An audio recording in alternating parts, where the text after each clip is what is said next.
जुन्या पेन्शन योजनेच्या मागणीसाठी सुरू असलेल्या कामबंद आंदोलनाचा आजचा तिसरा दिवस। संपाचा सर्वसामान्यांना मोठा फटका। अनेक रुग्णालयात रुग्णांचे हाल।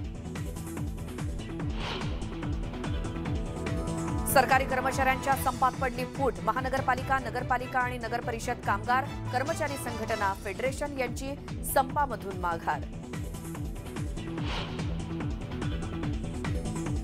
नाशिक येथून निघालेला मोर्चा पोहोचला ठाणे जिल्ह्यात। आज शेतकरी प्रतिनिधींची मुख्यमंत्री आणि उपमुख्यमंत्र्यांसोबत बैठक।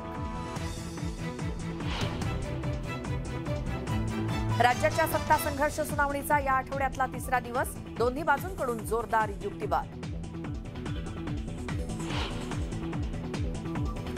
विधिमंडळाच्या अर्थसंकल्पीय अधिवेशनाचा या आठवड्याचा आजचा चौथा दिवस। विधान परिषद हक्कभंग समितीच्या वतीनं राऊतांना नोटीस पाठवण्यात येण्याची शक्यता।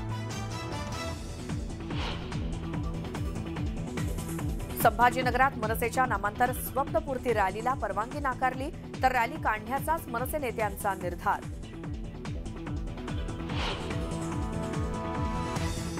H3N2 यावरती मुख्यमंत्री घेणार आढावा बैठक। आरोग्यमंत्री आणि सर्व अधिकारी राहणार उपस्थित। उपाययोजनांबाबत घेतला जाऊ शकतो महत्त्वाचा निर्णय।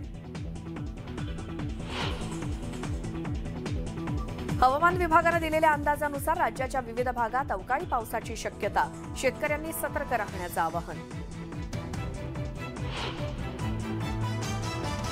आणि पंढरपुरातील प्रस्तावित कॉरिडॉर आणि इतर सुविधांबाबत आज दुपारी 3 वाजता विधान भवनात बैठक। उपसभापती नीलम गोरे यांनी बोलावली बैठक।